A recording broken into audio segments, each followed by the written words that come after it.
guys, ito yung dito sa video na to, ipapakita ko sa inyo kung itong immersion suit. Ipapakita ko sa inyo itong bag na to, nasa loob ng immersion suit.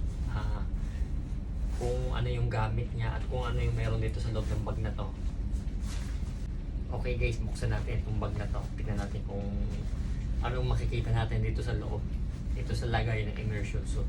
Kung ano yung meron sa immersion suit at kung paano siya isuot. Bali, ang function ng immersion suit, ito yung para in case na mapunta ka sa tubig dagat at sobrang lamig, ito yung parang magko-console sa lamig ba, para hindi ka giginawin, parang ganun. Kasi pag napunta ka sa dagat, pag halimbawa nag-overboard ka, nahulog ka, malamig ang tubig, pwede umabot siya ng minus ganyan. Depende. So, ipapakita ko sa inyo kung anong nasa loob itong bag na to, kung paano siya isuot. Okay, ito na, buksan na natin ngayon.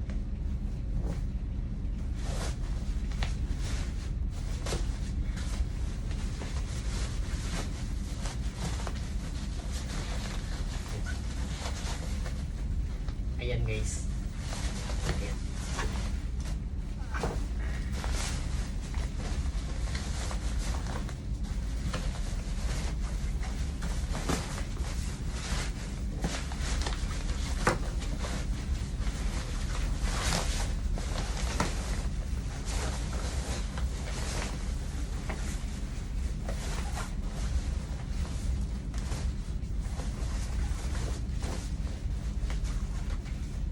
Bali pala guys, may nakalagay na code dito na seal na pressure tested.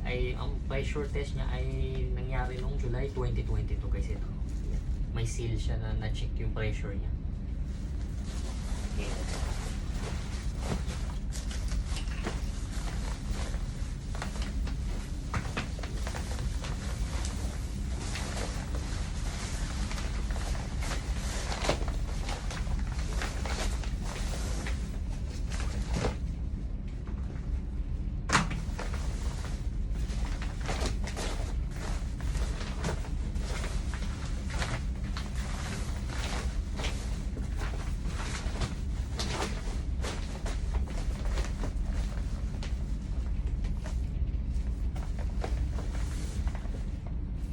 Guys, ngayon nakalatag na siya na pahiga na posisyon. Ipapakita ko sa inyo kung paano ang tamang paraan ng pagsuot ng immersion suit.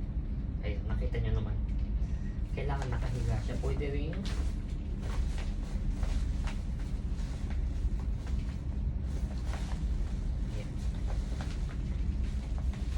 pwedeng pahiga, pwede rin patayo, depende kung saan kayo komportable. Pero ang pinaka-best talaga daw, kailangan nakaupo, paupo, nakahiga to, tapos uupo.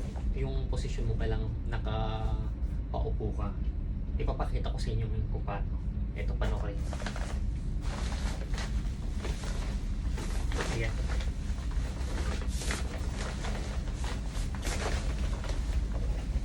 Bukas na yung zipper niya. Bali.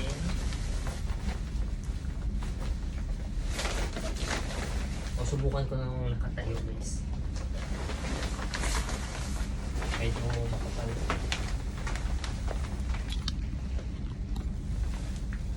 Medyo makapal ito.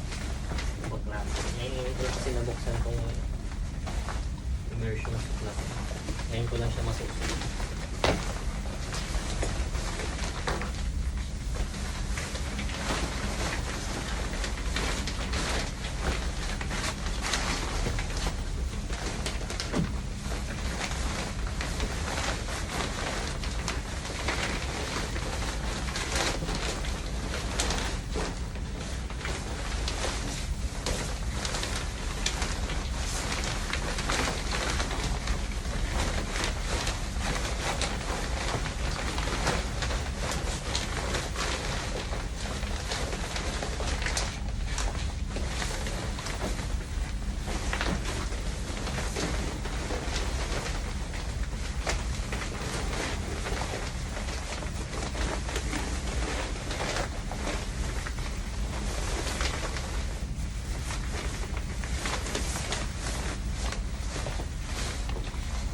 Ayan guys. Ayan. Naisot ko na ngayon. Mahirap pala to pag mag-isa ka magsuot, kailangan mas maganda kung may mag-a-assist sa'yo. Pero pagka in case ng emergency, wala na mag-a-assist sa'yo, so kailangan kaya mo isuot mag-isa to. Maliit lang yung zipper.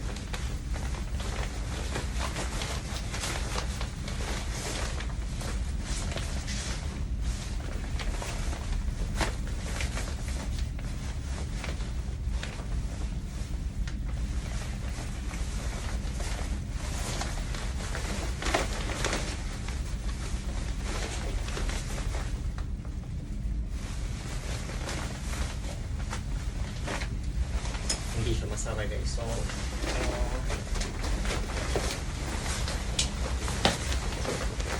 bali meron siyang daming instruction dito sa baba.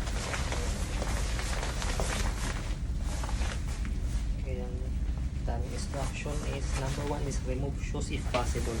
Kailangan nakatanggal yung sapatos. Yung pinaka-best option. Pangalawa ay down lower body part. Ibig sabihin yung mauuna yung paa sa pagsuot. Ibig sabihin, pag lower body part, yung kailangan patayo-patayo siya isuot. Bali, parang magsuot ka lang din ng short, kailangan nakatayo. Tapos, step number 3 is insert one arm first. Depende sa'yo kung ano yung unahin mo, kaliwa o kanan.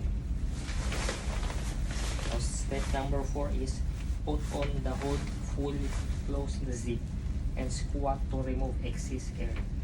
Ayan. Ilalagay mo itong hood sa ulo. Yan. Tapos ilalak ang zipper. At squat. At kailangan mag-squat ka para yung excess air dito sa immersion suit matanggal siya. Kasi medyo makapal. Para alam niyo yun. Para masingaw yung nasa loob. Tapos close face flap and fasten the belt. The face flap ito. Nasa face flap. Ito yung face flap. Ayan, ito. Ayan. Ayan, ito yung face flap. Kailangan ilagay nyo ito. Ilagay nyo ito dito. Kaya mas maganda kami mag-a-assist sa inyo para pag magsusuot nito. Okay. Because this immersion suit is designed to be worn without a life jacket. Ito kasi immersion suit. Meron kasi ibang immersion suit na kailangan magsusuot ka pa rin ng life jacket. Nasa loob yung life jacket. Pero ito, since yung backside niya parang may pwede ba nang lumutak ngayon yung sa life jacket. Kahit wala ka life jacket, pwede mo na siya isuot. So, yun guys. Kailangan kasi pag ganito may mag-assist sa'yo. Kaya medyo mahirap. Nakita nyo naman yung kamay, no? Medyo mahirap bumalaw, kaya yun. Tapos meron din siya lock dito para sa sapatos ay sa mga paa niya. Ang dalaw siya. Ito. May whistle din siya. Meron din siya. May sa life jacket. Ayan. Live. Yung para pagka may contact ito sa tubig, yung mapunta kayo sa dagat, iilaw siya automatic. Ayan. Meron din siya yung umiilaw sa madilim. Reflector like yan.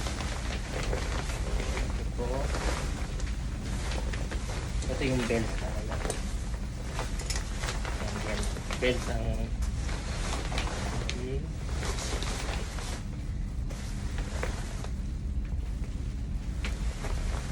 okay, thank you guys for watching.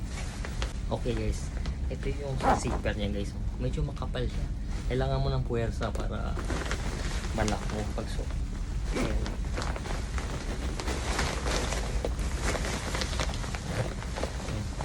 Kailangan ng puwersa. Kailangan malakas ang puwersa kung magsuot nito. Mas maganda may mag-a-assist sa'yo para masaya siya.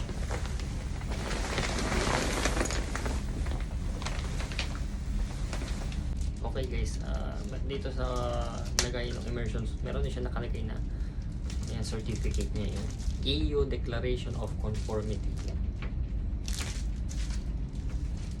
Ayan, nakalagay, we hereby declare that the following specified equipment complies with the marine equipment. Yung sa standard ng EU, European Union. Yan. Tapos, ang manufacturer siya, gawa siya sa China, guys. Ayan. Tapos, meron din siya parang itong zipper lubricant. Ayan. Wax for zipper teeth fasteners.